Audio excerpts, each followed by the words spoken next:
Welcome to the Veterinary Project Podcast, episode 053. Welcome to the show created by vets featuring absolutely no pets. This is the Veterinary Project Podcast, hosted by Dr. Michael Bugg and Dr. Jonathan Leicht. Our resident veterinarians have swapped out their stethoscopes in favor of microphones to bring you the Veterinary Project Podcast, a show focused on real conversations, aimed to connect this amazing profession full of remarkable people. Through the sharing of collective stories and wisdom, and connecting over the many unique challenges we face, we invite you to join our community of veterinary professionals leading intentional lives. And now, here are the hosts of the Veterinary Project Podcast, Dr. Michael Bugg and Dr. Jonathan Leicht. Welcome back to the Veterinary Project Podcast. Yours truly, Dr. Michael Bugg, Dr. Jonathan Leicht. What's shaking, Michael? Well, recovery week, back home, from being out visiting you, taking it pretty easy this week on the body. You're telling me you needed a full week of recovery just after seeing me? This is not good. Yeah, I do. That's what I heard. We're not For young. those that don't know what you're talking about, what are you talking about? Well, it's from the ball hockey term. Actually, you and I, that was the best behaved we have ever been in person. Like Look we at went, what wife and kids do to us. yeah, we had one beer, some appetizers, and then brunch with the family. Yep. We're on our We A did game. well. Yeah. We did very well. No, not much meat for my way. I'm working on some real estate deals, closing a property. I think it's in 2 weeks, and then some research on another apartment, but nothing firm yet. What's happening your way? Well, at some point in the future, we should talk through that property that you're just about to buy and sell. Really interesting that we talked about before this conversation that I think a lot of people would love to learn about. So we'll have to hold that for a different day. Cool. My way, it has been a full month with both Mosaic as well as Bridgeland Vet Clinic. We didn't even talk about this prior to the call. We had our Mosaic Manager Summit last week. So that was 3 days of togetherness, walking through different aspects of our business and really motivated with some executable pieces post Manager Summit. We have our first get together. We meet weekly virtually, and looking forward to getting the group back together tomorrow. Really good. Bridgeland, we were talking about this pre-conversation. We continue to move in the right trajectory, which is fantastic. We're working on workflows. We have some spays and neuters and dentals that have moved through now. We continue to do a lot of tours with individuals that want to see the clinic. And as we were talking about beforehand, first 3 months, my business plan said we should be cash flow negative. That means from a business standpoint, I am dishing out more than is coming in. We've already had a couple of days in our first month, yesterday being our highest, where we would actually be in the positive end, both from a break even and making, which is pretty fantastic. Month one, we know the place that is veterinary medicine right now. We know it's very busy, but there's still all these little things you need to do to build value within your community, etc. Lots of positive happening. We had a great meeting with a club, with a business that works across the street. We went and had coffee with them. We see a lot of ability to interact, and they're in the pet space as well too. So looking forward to where that conversation goes next. Yeah, I think that's important to point out too. Sometimes people miss that ramp up phase. Whatever business you're in, if it's veterinary medicine or even if it's real estate and you're doing a renovation project, you got to have that buffer in there for your systems to get going. It's going to take some time. So you can't forget about that. Like, I don't know if that's a common mistake people don't budget for, but you're going to likely be cash flow negative right off the start until you're humming along. Look at some of the tech companies out there. They're cash flow negative for years. Well, that's a totally different beast, but yes, that's an extreme example. That is an extreme example, which we won't go on in regards to veterinary medicine, or else you wouldn't be in business. So yes, that's what's been happening my way. In terms of our discussion today, exciting conversation to be had. Dr. Michael Bugg is going to walk us through some lessons that he has learned through his ball hockey career as he now moves towards Worlds. And we're going to try and connect that back as best as possible for all of our listeners to veterinary medicine. Yeah, so I'm going to jump in right away. This is not a ball hockey episode because no one listening is interested in ball hockey. It has virtually nothing to do with ball hockey. It's just reflections that I learned through that tournament that I was just at, and over like the last 10 years. And I thought they were pretty applicable to life and to veterinary medicine. So we thought we'd rip through some of them and go from there. So don't turn this off because you don't like ball hockey. Nothing to do with ball hockey. Most everybody's going to go, who plays ball hockey? Yeah. Until we had come and watched a couple of games, which was pretty amazing. Yes, I would agree in the same fashion. And there was a full stand full of people watching. So let's get into it. Lesson number 1, Dr. Bugg, that you learned from your 10 years in ball hockey. Okay, lesson number 1, you only fail if you quit. So the tournament that I was just at, that's the Canada National Tournament. I've been playing ball hockey for over 10 years. I've gone to that tournament like 10 plus times. We have got our asses absolutely handed to us at that tournament. Like I didn't add this up, but if I had to guess, my personal record, like on the teams I've played on, is probably like 8 wins, 32 losses, and like 2 or 3 ties in this tournament. Right. The first year that we went, our first game, we got mercied. I didn't even know you could get mercied. Like if you get down by 7 goals or more, they just stop the game and they're like, it's over for you. You lost. And we got mercied, I think, 3 times in the first year that we were there. So anyway, coming full circle, 10 years later, we kept improving. And to win the tournament, I look back at like we could have quit at any point along the way.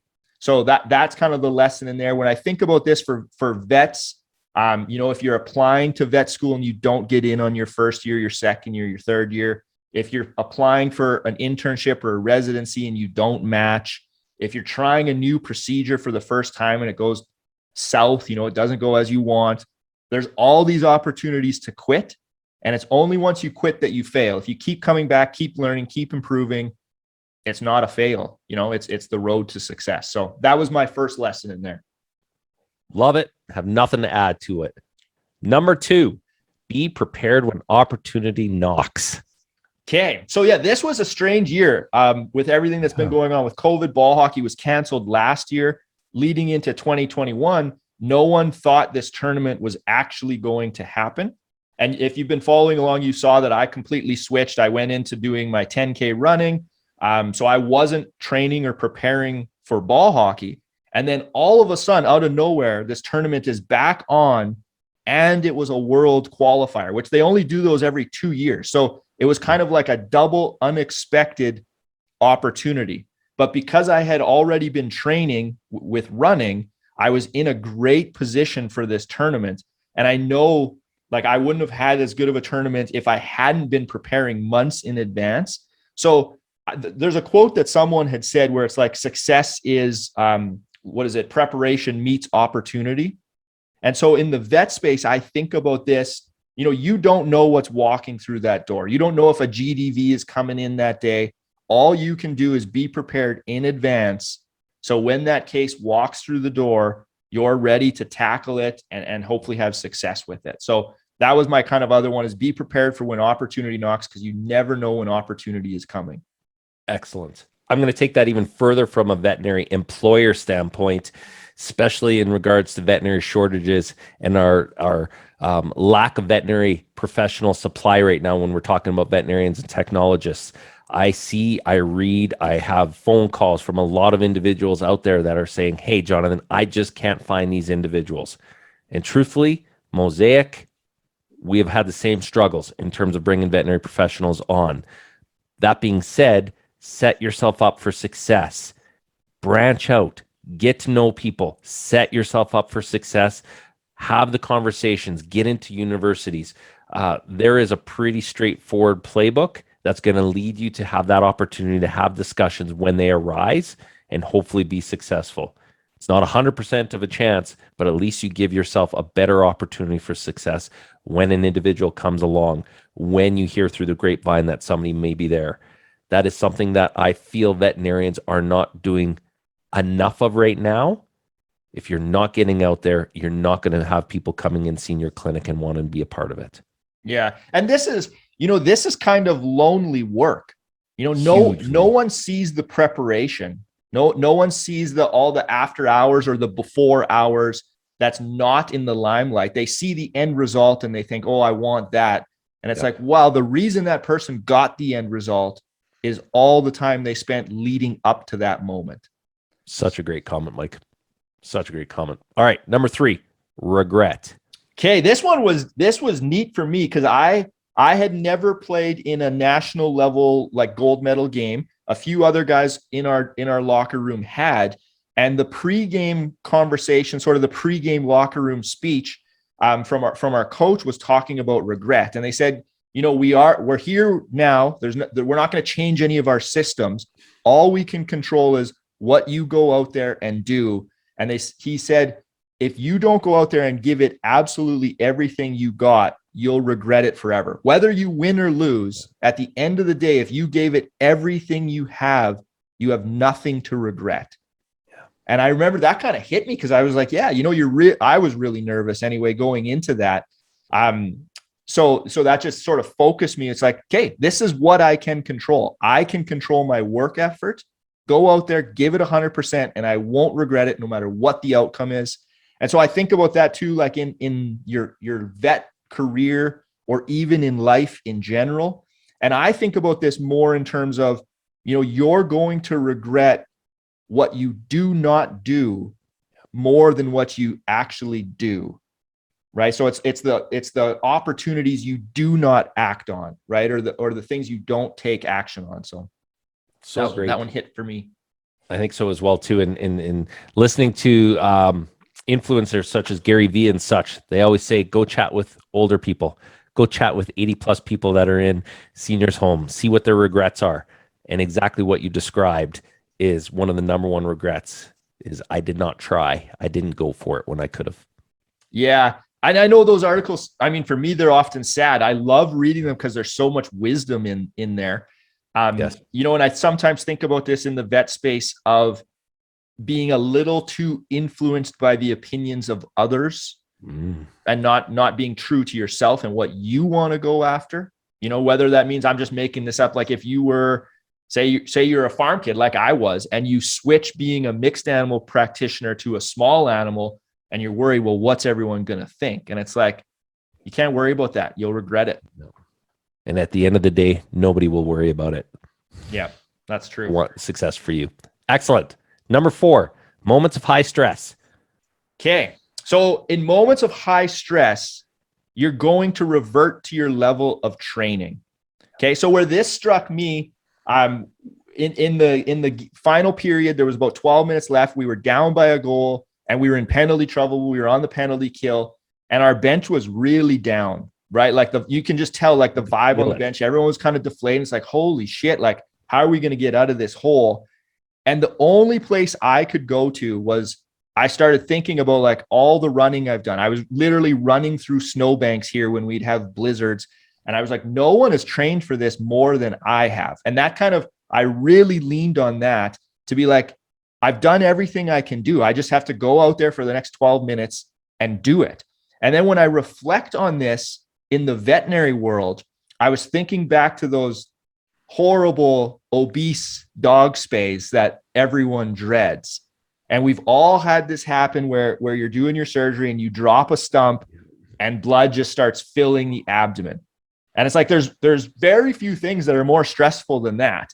And in that moment, you're going to just on sort of autopilot, revert to your level of training, right? You know the anatomy, you know where you need to go look for that stump, you know what you need to do. No. And if you've put in the work and you've put in the training, that sort of takes over, right? Even though it's very stressful. So that's kind of a lesson that really landed for me. You know what you need to do. You know you can execute it if you're trained properly. Just go do it. Awesome. Nothing to add there. It's fantastic. Next, focus. Okay. Big one. This is a big one. And I know there's going to be differing opinions on this one. I'm setting it up on our ball hockey team this year. Multiple people, me included, could have played both men's and masters, right? So we had two teams going to this tournament. Men's is the younger guys, masters is the older guys. And we knew we had a shot at winning. So we sat everyone down and we said, okay, it's time to choose. Like, which team are you playing on? You can't play on both, because if you divert your effort, you're just going to be sort of less into the games for each team. So for me, focus is massive, right? You have to pick one thing that's very important to you and focus on it. I have no doubt in my mind, if all of our players played on both teams, we would not have won, because we would have been gassed. That's excellent. How do you see that playing out in the veterinary field right now, to the positive or the negative? I've got a couple of thoughts. Yeah, I mean, this is tricky because, you know, if you're a general practitioner like I was, you have to have a broad range of skills.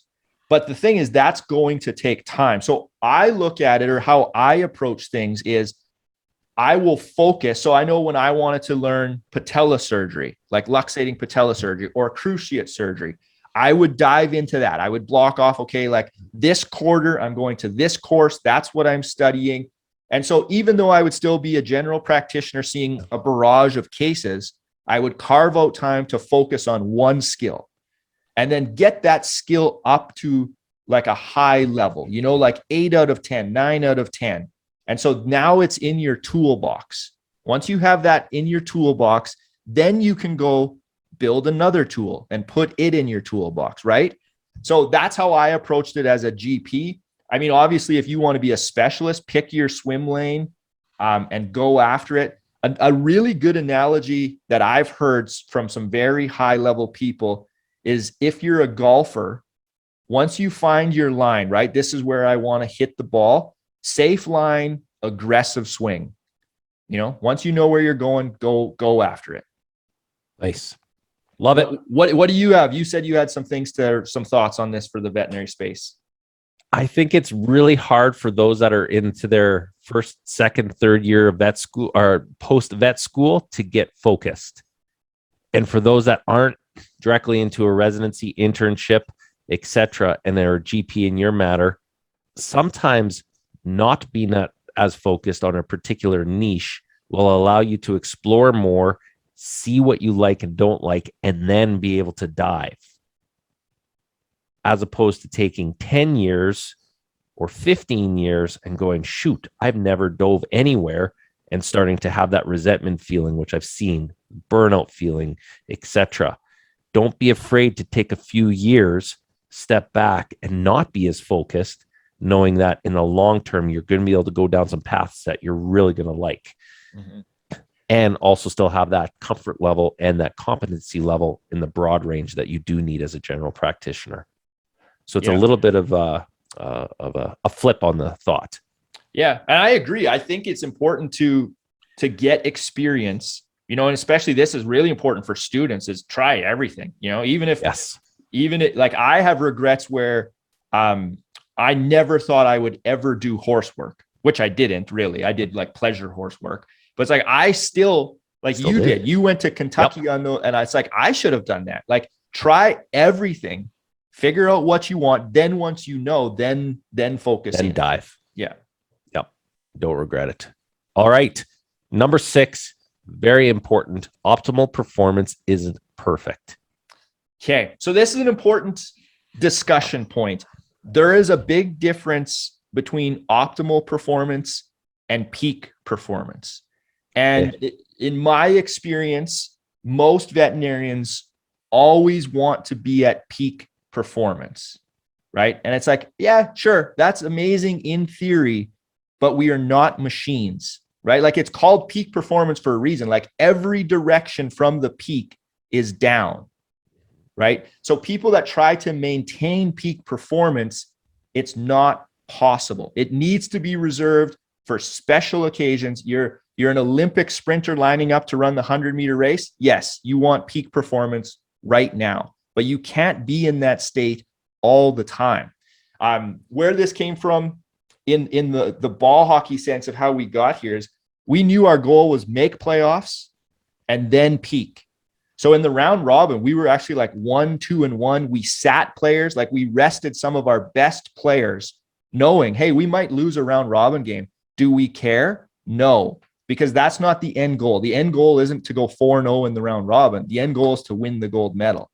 So I think about this in veterinary medicine, and I would argue you need to focus on optimal performance, right? Like what level of output can you sustain long term? Yeah. And long term meaning your career. And then you can break that down into your year. And then you can break that down into your month. And you can even do that on a weekly basis if you really want to get dialed in. Yeah. Yeah. I don't know. It's peak performance is alluring for sure. You know, it's romantic. It's sexy. Everyone wants to do that, but it's just not sustainable. Excellent. Lastly, to finish it off, one of the most important parts, team. Yes. So yeah, this was on your episode on your tips of opening a vet clinic. I mean, it's so important. There's a saying, someone said it, I don't remember who, if you want to go far, go together, right? You can't do it alone. I mean, obviously from the ball hockey experience, it's a team sport. Veterinary clinics, it's a team sport. Your life is a team sport. You know, all the relationships that you form both personally and professionally. So, I mean, this is last on the list, but it's probably the most important. I would say everyone should be auditing. And auditing can sound like a harsh word because it's almost like you're picking and choosing. But to be blunt, I mean, that's what it gets down to. You know, if you're allowing something or to be in your life, like you're accepting it and you're choosing it. And if it's not there and it's not helping you, it's not serving you, and even further, if it's hindering you, I mean, it's time to make some tough choices. So that's all I would say on team is do an audit, surround yourself with the right people for you. That's going to be different for everyone. I love it. And that self-audit, I've gone through this over the last year and a half with my team on the business end, related to my accountants, my lawyers, my bookkeepers, my professionals that help support the businesses that I'm a part of. I had to cut one of those major ends, and I looked at it negatively at first and went, what have I done wrong? What could I have done better? And or should I even make this change, or do I have a responsibility to this individual? And at the end of the day, my responsibilities lied more to the business and more to the building of that framework. And if I didn't let that individual go, of which I had to fire, it was holding back the rest of my business.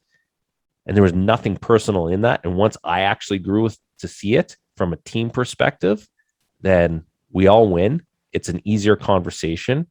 There's no resentment, and you move on.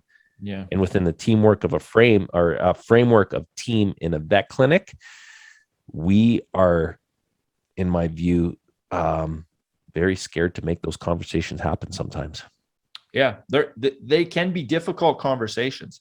Another, to add on to that, the team member that was let go, I don't know this specific example, but in lots of cases, you know, if they're not engaged, if it's not the right fit for them, and you're parting ways, yeah, even though it sucks in the moment, in the long run, it is going to be a good thing for them because they can move on to something that's a better fit, more in alignment with them, right? Because like there's a reason that friction is happening amongst teams, right? Like there's just not an alignment there. Agreed. So if you part ways, both people can then go find alignment. Getting the right people on the bus in the right seats. Trevor Thronis that we had on, getting people right. Becky Taylor talking about conflict and communication. There's so many places and podcasts that we've had for that exact conversation. Yeah. Excellent, Mike. That was our 7. Any extras that are in there? No extras. I was thinking I'm not going to do like Jonathan and say this is a top 5 and then throw extras on. It's 7.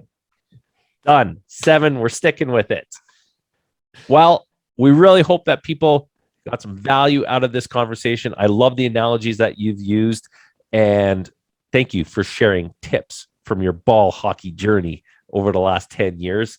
Looking forward to seeing what the next year is as you start to build your framework of training towards Worlds in 2022. It's really exciting.